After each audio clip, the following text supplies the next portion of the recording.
Do-do-do-do-do-do. Da-da-da-da. Hey, everybody.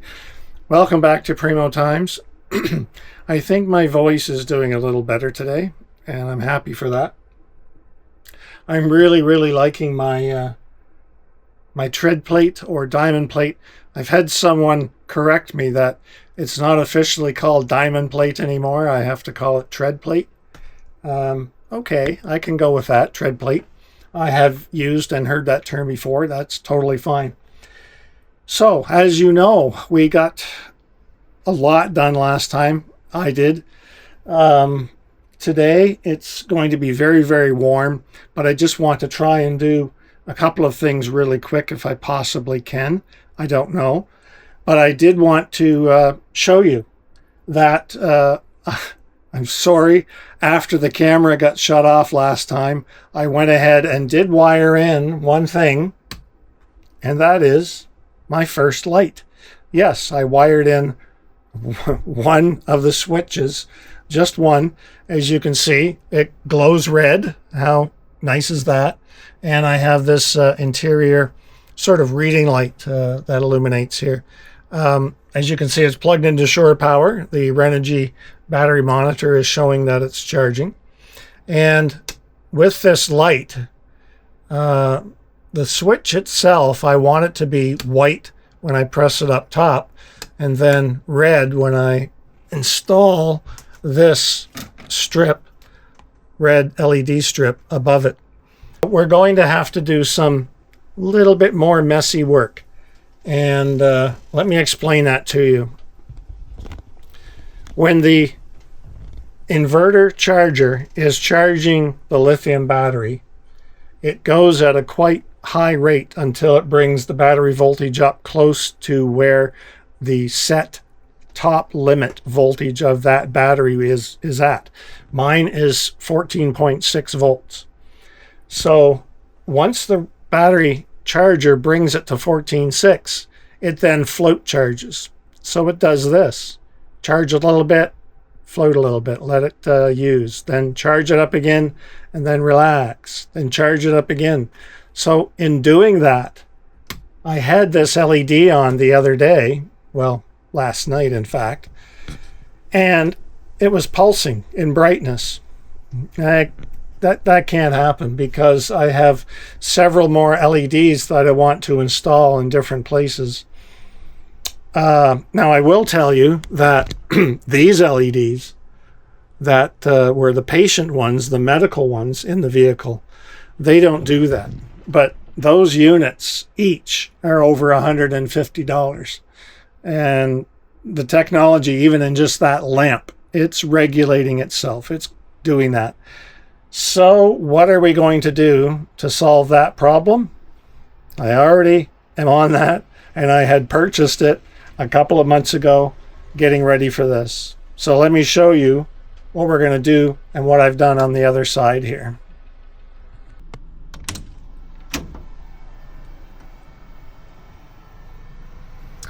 Okay, so in the power cabinet, I have this. It's a voltage regulator, and it's designed for an output of 12.2 volts, nice and stable. So what I've done is take these off. I have run it into its own little fuse point in this large fuse block, which I have most of my items coming out of. And then the output of the regulated 12 volts will have its own fuse block. And I will just use this for the lower level LEDs that don't have any regulation to themselves. The problem is, what I found out doing some testing, I connected this 12 volt regulator with no outputs. And what I did was I found that this takes over 4 watts of power just sitting there with no outputs.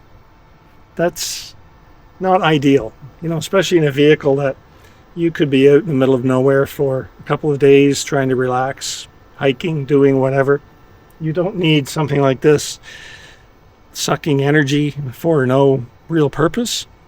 So what I'm going to have to do is put a trigger switch or a switch on the power of this regulator so that we can turn it on and off and then use the LED circuits after that. I do have a spare switch, a rocker switch, but what I'm deciding to do is to put a push button switch in the panel. And yes, you are correct. That means we're going to drill another hole in the control panel, but I'm not taking it off. We're going to do it live while it's in place. I will cut the power to the AC socket because we're going to be drilling just up in here. I think that's where it's going.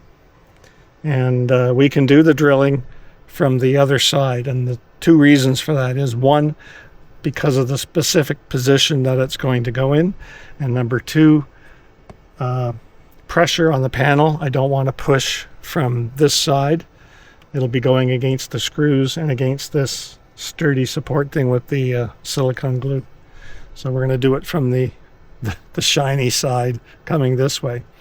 So first I'm going to protect this area from shavings. Yeah, shavings of metal. So let's protect that and then get over and do the work.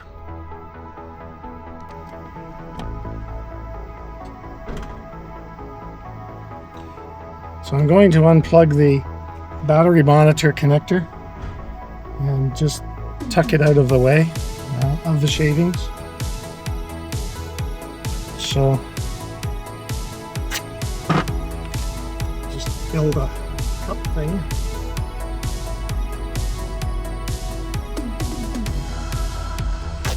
Another bit on it.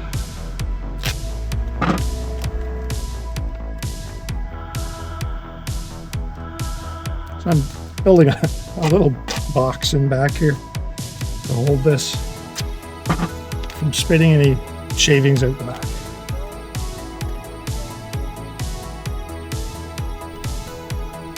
There. Now we'll go inside and create some destruction.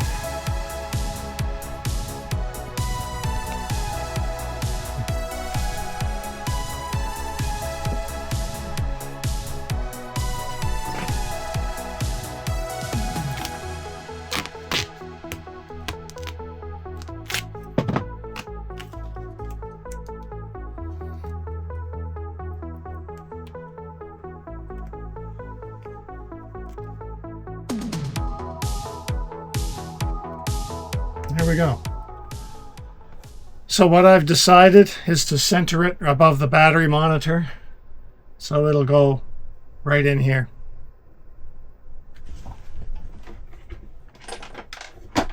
I'll be using a zip bit or a step bit, as they're called. And coming right down to the very bottom, that will fit the push button switch that I'm going to put in place. I've sized it up.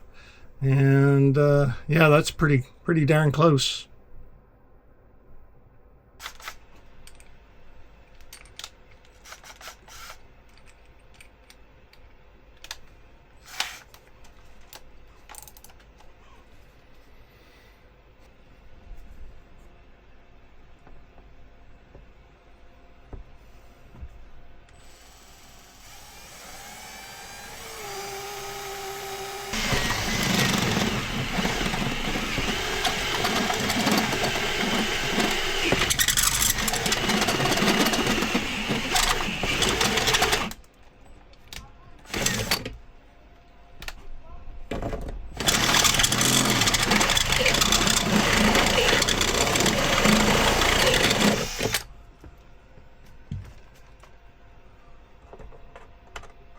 Ooh, almost.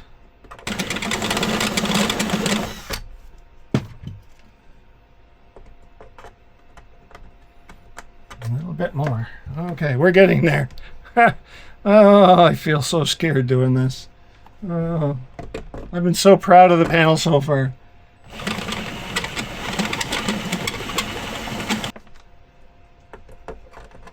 There we go.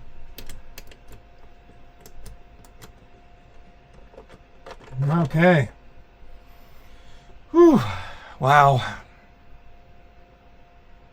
That was scary. Scary.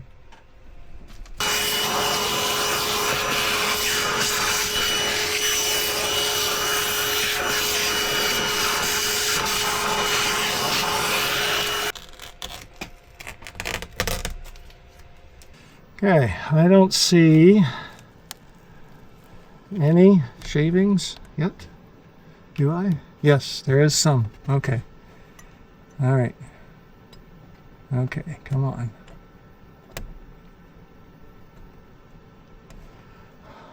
All right.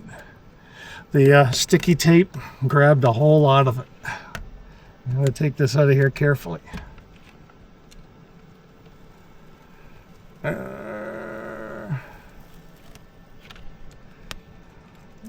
Come on. There we go.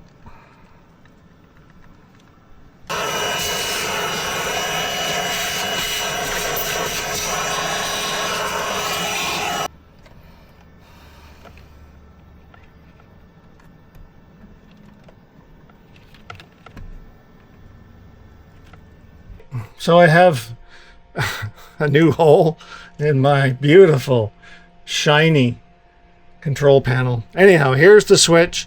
It has a connector with a pigtail, and the wires will need to make things work. So, pop this through. And I'm one person, so I think I can get this on. All right, it goes through nicely. It looks good. You can hardly even see it. All right, I gotta go with you and put this on outside. That'll be the fun part. This is why alone doesn't always help. Okay. All right, there we go. All right.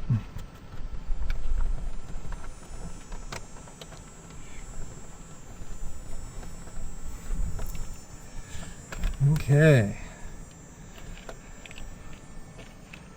You can almost not see the switch. It hides very well on the face. But when you turn it on, yes, there comes the red glow.